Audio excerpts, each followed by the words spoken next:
सभी श्रोताओं का प्रेरणादायक कहानी में हार्दिक स्वागत, अभिनंदन। आज के इस वीडियो में आप सभी के सामने प्रस्तुत है एक कहानी जिसका शीर्षक है जिंदगी की सच्चाई बताते दादाजी के 10 सबक। जिंदगी के 10 सबक, आइए जानते हैं। अभिषेक के दादाजी उसे बहुत मानते थे और बचपन से ही उसका ख्याल रखते थे। दादाजी की एक आदत थी कि वे हमेशा अपने साथ एक डायरी लेकर चलते थे। अभिषेक अक्सर उन्हें ऐसा करते देखता और पूछता, दादाजी बताइए ना, आप इस पर क्या लिखते हैं?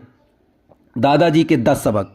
दादाजी उसकी बात हंसकर टाल देते और कहते, तू नहीं समझेगा। अभिषेक अब बड़ा हो चुका था और दादाजी करीब 90 वर्ष के हो चुके थे। उस रात भी सभी लोगों ने साथ खाना खाया और अपने अपने कमरों में सोने चले गए, पर दादाजी ने अगली सुबह नहीं देखी। उनका देहांत हो चुका था। अभिषेक के लिए ये कैसी सदमे से कम नहीं था। वह फूट फूट कर रोया। दादाजी के साथ बिताया एक एक पल उसकी आंखों के सामने से गुजरने लगा। अंतिम संस्कार के बाद जब अभिषेक उनके कमरे में गया तो उसकी नज़र उस डायरी पर पड़ी। अभिषेक पन्ने पलटने लगा। आखिरी पन्ने पर लिखा था, ये मेरे लाडले अभिषेक के लिए। अभिषेक ने पढ़ना शुरू किया। बेटा अभिषेक, तू हमेशा पूछता था ना मैं इस डायरी में क्या लिखता हूँ, तो आज मैं तुम्हें कुछ बताना चाहता हूँ। आज मैं तुम्हें अपने जीवन के अनुभव का निचोड़ देना चाहता हूँ। मेरे जाने के बाद तुम इन 10 बातों को ध्यान से पढ़ना और इसे जीवन में अपनाना। तुम जिंदगी के असल मायने समझ जाओगे। दादाजी की बताई हुई पहली बात, प्यार और समझ के साथ चीज़ों को स्वीकार करो।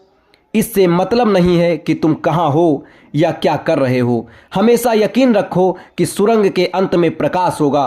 परिस्थितियों को कंट्रोल करने के लिए जो कर सकते हो करो, लेकिन अंत में जो भी परिणाम निकले उसे स्वीकार करो, क्योंकि वे तुम्हारे हाथ में नहीं होते। जो भी हुआ उसे ऐसे ही होना था। दूसरी सीख, लाइफ और बहुत सिंपल होते हुए भी सुखद हो सकती है। बहुत बार तुम्हें लगता है कि ज़िंदगी बहुत जटिल है, लेकिन ये हमेशा सिंपल हो सकती है। बस तुम्हें इतना ही करना है कि एक समय में एक ही काम करना है। तुम्हें एक साथ बहुत सारी चीज़ें नहीं करनी हैं। तुम जिंदगी में जो कुछ भी कर डालोगे वो तुम्हें इंटरेस्ट के साथ उसे लौटा देगी। खुशियों चीज़ों में नहीं होती, वो तुम्हारे भीतर होती हैं। तीसरी सीख, औरों के लिए खुद को बदलो नहीं, सिर्फ इसलिए अपने आप को मत बदलो क्योंकि तुम जैसे हो उस रूप में लोग तुम्हें अपनाते नहीं। तुम यूनिक हो। अपनी यूनिकनेस, अपनी विशिष्टता को खो मत। हमेशा वही बोलो जो तुम सचमुच अंदर से सोचते हो, भले इससे हर कोई वास्ता न रखता हो। जब तुम खुद से सच